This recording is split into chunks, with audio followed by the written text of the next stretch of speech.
Nós estamos recebendo diversas perguntas. A primeira delas é dirigida a Cláudia Vassalo.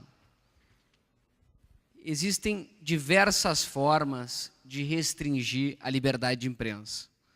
Podem haver perseguições físicas, até a ponto de chegar em agressões, perseguições fiscais, com diversas autuações, perseguições civis, com ações de indenização, perseguições penais, com inquéritos, perseguições legais, com censuras, e perseguições econômicas, com aumento ou redução de verbas publicitárias.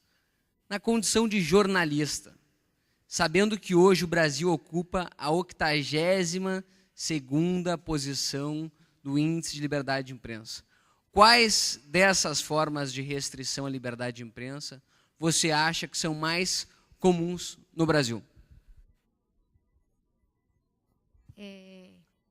Tá funcionando? Bom, evidentemente a gente sabe que nos rincões do Brasil existem as perseguições de ordem física, né? Vez por outra nós vemos casos de jornalistas que são assassinados por adversários políticos, enfim. Mas na minha concepção, sem dúvida, a forma mais efetiva e comum de censura à livre imprensa no Brasil é a econômica. E ela se manifesta de várias maneiras. Sobretudo, pode vir do governo. O governo é o maior anunciante brasileiro, a gente não pode esquecer disso. E vem também das empresas, da iniciativa privada. Não é tão incomum quanto nós pensamos. Quer dizer, o empresário brasileiro, muitas vezes, ele não tem a maturidade, ele está aprendendo até a maturidade de ouvir e de ler críticas a respeito da sua administração, da sua empresa, das suas práticas, dos seus negócios. Então, assim, eu não diria que é muito comum, mas existe. Quer dizer, a empresa ela nem se manifesta, ela simplesmente tira o anúncio da mídia. E, por isso, justamente porque esse tipo de censura, digamos, de tentativa de bloqueio da livre imprensa é efetiva, porque estrangula, né, financeiramente um veículo, é que você tem que ser totalmente independente de anunciantes e sobretudo, você precisa ter diversidade de anunciantes. Isso é muito importante. E você precisa ter leitores que vejam valor naquilo que você está entregando. Isso é uma coisa super importante. A imprensa americana vem levantando isso com muita frequência ultimamente. Por quê? Porque eles estão perdendo anunciantes. E não é devido à censura. É uma evolução da indústria da mídia. Então, os anunciantes estão buscando outras formas de se comunicar com o seu público. E tem a própria crise financeira, evidente. Então, o que se defende? O seu leitor, o seu ouvinte, o seu telespectador, ele precisa enxergar valor naquilo que você está entregando a ele e precisa pagar por isso.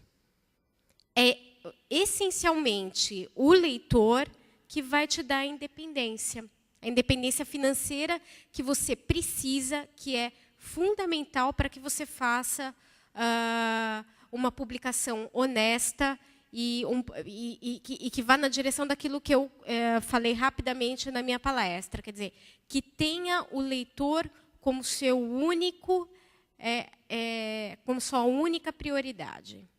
É ele que você precisa servir, é ele que você precisa agradar. Não anunciantes de espécie alguma, nem públicos e nem privados. Muito obrigado. Tom Palmer, a próxima pergunta é para você. No Brasil, existe uma grande discussão sobre a obrigatoriedade do diploma de jornalista para exercício dessa atividade. Esta exigência, ela atrapalha a liberdade de imprensa ou é necessário para evitar abusos?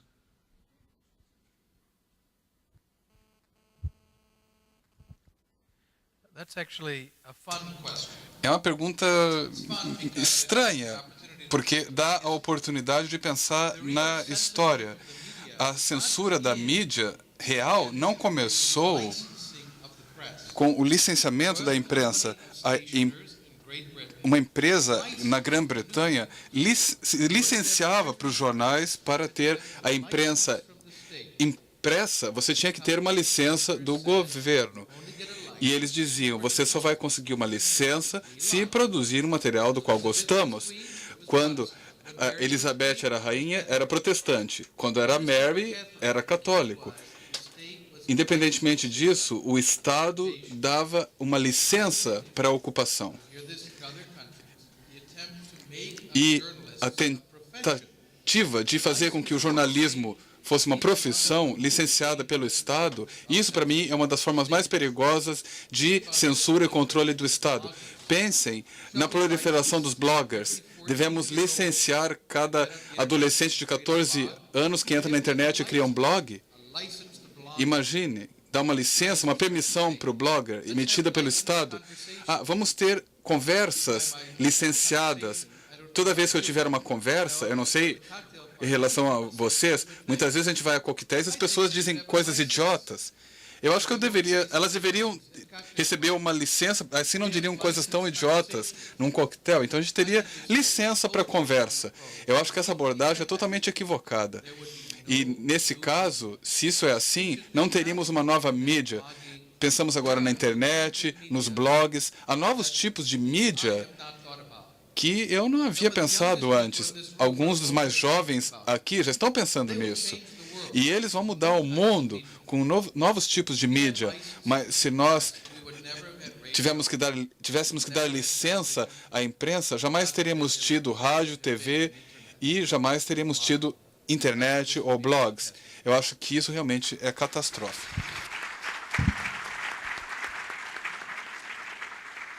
Muito obrigado.